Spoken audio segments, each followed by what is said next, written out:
Hello అందరికీ welcome to SS home foods. ఈరోజు వీడియోలో ఎగ్లెస్ మ్యాంగో సూజీ కేక్ని చాలా టేస్టీగా చాలా ఫ్లఫీగా ఇంట్లోనే చక్కగా ప్రిపేర్ చేసుకోవచ్చండి. దీనికోసం ఇక్కడ నేను బాగా పండిన మ్యాంగోని ఒకటి తీసుకుంటున్నాను. మీకు కనుక క్వాంటిటీ ఎక్కువ కావాలంటే మ్యాంగోస్ని ఇంకా ఎక్స్ట్రా తీసుకోవచ్చు. బట్ కేక్ టిన్ను బట్టి తీసుకోండి, ఎందుకంటే కేక్ అనేది బేక్ అయ్యేటప్పుడు కాస్త పొంగుతుంది కాబట్టి కేక్ టిన్ను బట్టి క్వాంటిటీస్ అనేవి తీసుకోవాలి. ఇక్కడ నేను ఒక మ్యాంగో తీసుకుంటున్నాను, ఇలా చిన్న ముక్కలుగా కట్ చేసేసి పక్కన పెట్టుకుంటున్నాను. అలానే ఇక్కడ ఒక మ్యాంగోకి 1 కప్పున్నర వరకు గోధుమ నూకని మిక్సీ జార్లో వేసుకొని వీలైనంత మెత్తగా బ్లెండ్ చేసేసుకొని ఒక మిక్సింగ్ బౌల్లోకి వేసుకోవాలి.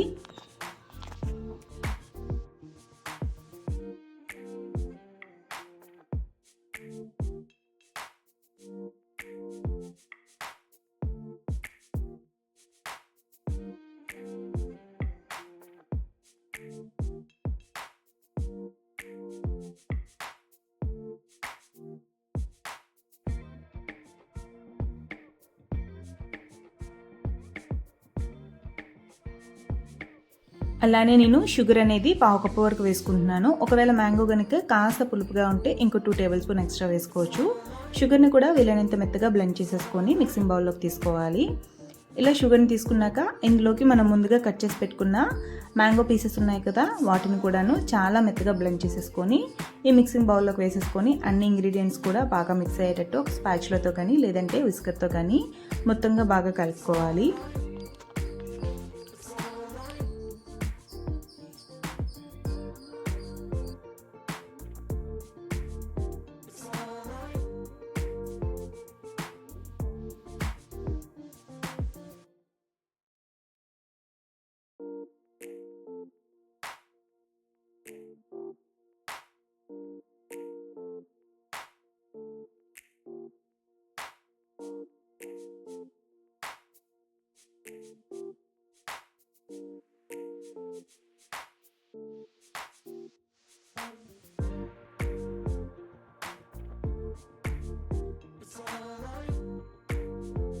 ఇప్పుడు ఇందులోకి 1/2 కప్పు వరకు ఆయిల్ లేదా బటర్ కానీ వేసుకోవాలండి. ఇక్కడ నేనైతే ఆయిల్ని వేసుకుంటున్నాను.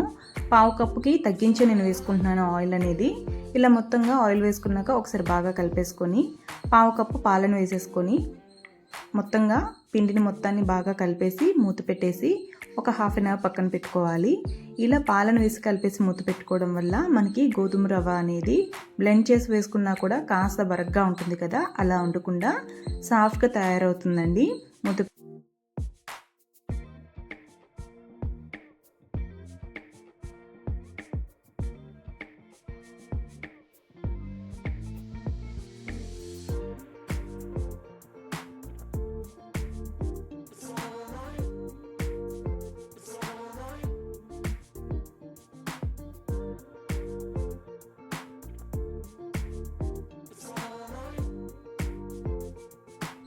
ఇప్పుడు మనం కేక్ని కుక్ చేసుకునే టిన్కి బటర్ పేపర్ కానీ ఆయిల్ని కానీ గ్రీస్ చేసి పక్కన పెట్టుకోవాలండి. ఇక్కడ నేనైతే బటర్ పేపర్ని వేసుకున్నాను. అలానే ఎడ్జెస్ అంతటికి కూడాను ఆయిల్ లైట్గా ఇలా గ్రీస్ చేసుకొని పక్కన పెట్టుకోవాలి. ఇలా చేసుకోవడం వల్ల మన కేక్ అనేది బేక్ అయిపోయాక చాలా సింపుల్గా డిమోల్డ్ అయిపోతుందండి. ఒకవేళ కనుక బటర్ పేపర్ లేకపోతే నార్మల్ పేపర్కి కాస్త ఆయిల్ని ఇలా గ్రీస్ చేసేసి కేక్ టిన్లో పెట్టేసుకోండి. చాలా సింపుల్గా ఉంటుంది డిమోల్డ్ అయ్యేటప్పుడు. ఈలోపు స్టవ్ ఆన్ చేసి వేరేగా ఇలా అడుగు మందంగా ఉండే కడాయిని కానీ లేదంటే ప్రెషర్ కుక్కర్ని కానీ పెట్టుకొని ఇలా మధ్యలో ఒక స్టాండ్ వేసేసి మూత పెట్టేసి ఒక 5 మినిట్స్ ప్రీహీట్ చేసుకోవాలి. ఈలోపు మనం ముందుగా ప్రిపేర్ చేసి పెట్టుకున్న కేక్ ప్యాటర్న్ ఉంది కదా, దాన్ని ఇంకోసారి ఇలా బాగా కలిపేసుకొని ఇంకో 1/2 కప్పు వరకు పాలను యాడ్ చేసుకొని కేక్ ప్యాటర్న్ అనేది వచ్చేంత వరకు బాగా కలుపుకోవాలండి. అంటే మనకి రిబ్బన్ కన్సిస్టెన్సీ రావాలి. అప్పుడే కేక్ ప్యాటర్న్ అనేది పర్ఫెక్ట్గా వచ్చినట్టు. కేక్ కూడా చాలా ఫ్లఫీగా వస్తుంది అలా అయితేనే. ఇలా పాలను ఇంకా యాడ్ చేసుకొని అంటే ఒక 1/2 కప్పు వరకు పాలను వేసుకొని బాగా ఇలా కట్ అండ్ ఫోల్డర్ మెథడ్లో బాగా కలిపేసుకోవాలి. అలానే ఇందులోకి బేకింగ్ పౌడర్ని బేకింగ్ సోడాని యాడ్ చేసుకుంటున్నానండి. ఇక్కడ 1 టీ స్పూన్ బేకింగ్ పౌడర్ అలానే 1/2 టీ స్పూన్ బేకింగ్ సోడాని వేసుకొని మొత్తంగా బాగా మిక్స్ అయ్యేటట్టు బాగా కలుపుకోవాలి.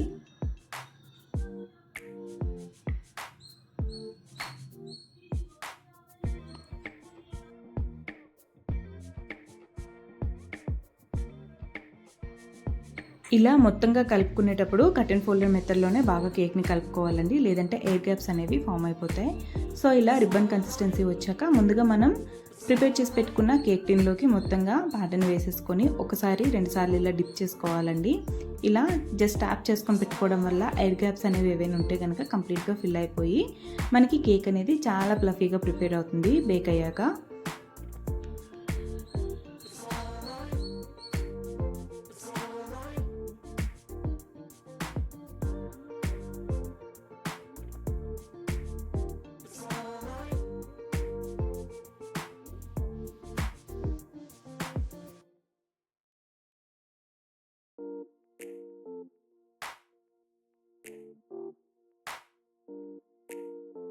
ఇక్కడ నేను కొద్దిగా డ్రై నట్స్ అనేవి చిన్న ముక్కలుగా కట్ చేసి యాడ్ చేసుకుంటున్నానండి. కాజు, ఆల్మండ్ ఇంకా రైసిన్స్ అనేవి.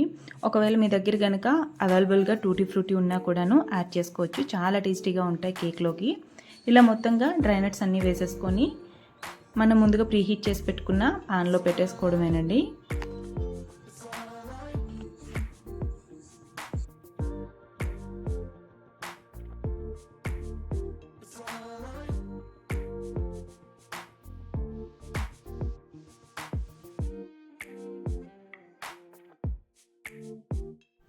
ఇలా కేక్ టిన్ని పాన్లో పెట్టేసుకొని ఫ్లేమ్ అనేది మీడియం ఫ్లేమ్లో పెట్టుకొని ఒక 20 మినిట్స్, అలానే 20 మినిట్స్ తర్వాత లో ఫ్లేమ్లో పెట్టుకొని కేక్ని కుక్ చేసుకోవాలి. ఇక్కడ నేనైతే 30 మినిట్స్ తర్వాత ఓపెన్ చేసి చూసుకుంటే నాకైతే కేక్ కంప్లీట్గా కుక్ అయిపోయిందండి. ఇలా ఒక ఫోక్తో కానీ లేదంటే టూత్పిక్తో కానీ డిప్ చేసి ఒకసారి చూడండి.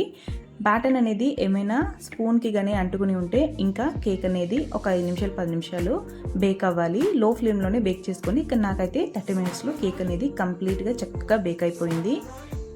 ఇలా కాస్త చల్లారాక కేక్ని డిమోల్డ్ చేసుకోవాలి. చాలా ఈజీగా డిమోల్డ్ అయిపోతుందండి. అండ్ కేక్ కూడాను చాలా చక్కగా బేక్ అయింది. అడుగు అనేది అస్సలు మాడిపోకుండా చాలా పర్ఫెక్ట్గా కేక్ అనేది బేక్ అయింది. ఇక్కడ నేను చెప్పిన మెజర్మెంట్స్తో కనుక ఇంగ్రీడియంట్స్ తీసుకొని ఒకసారి కేక్ని బేక్ చేసుకుంటే చాలా ఫ్లఫీగా వస్తుంది. కేక్ కూడా చాలా టేస్టీగా ఉంటుందండి. వితౌట్ ఎగ్తో కదా, రెసిపీ కూడా చాలా బాగుంటుంది. చూసారా, చక్కగా అడుగు అనేది కూడా ఈవెన్గా కుక్ అయింది, ఎక్కడ మాడిపోకుండా. ఇప్పుడు కేక్ని కాస్త చల్లారాక కట్ చేసేసి ఒక 8 కంటైనర్ బాక్స్లో కనుక స్టోర్ చేసుకుంటే ఎన్ని రోజులైనా కేక్ అనేది ఉంటుందండి. ఇంట్లో మ్యాంగోస్ అనేవి ఉన్నప్పుడు ఒకసారి పిల్లలకి ఇలా కేక్ని ప్రిపేర్ చేసి పెట్టండి, చాలా బాగుంటుంది.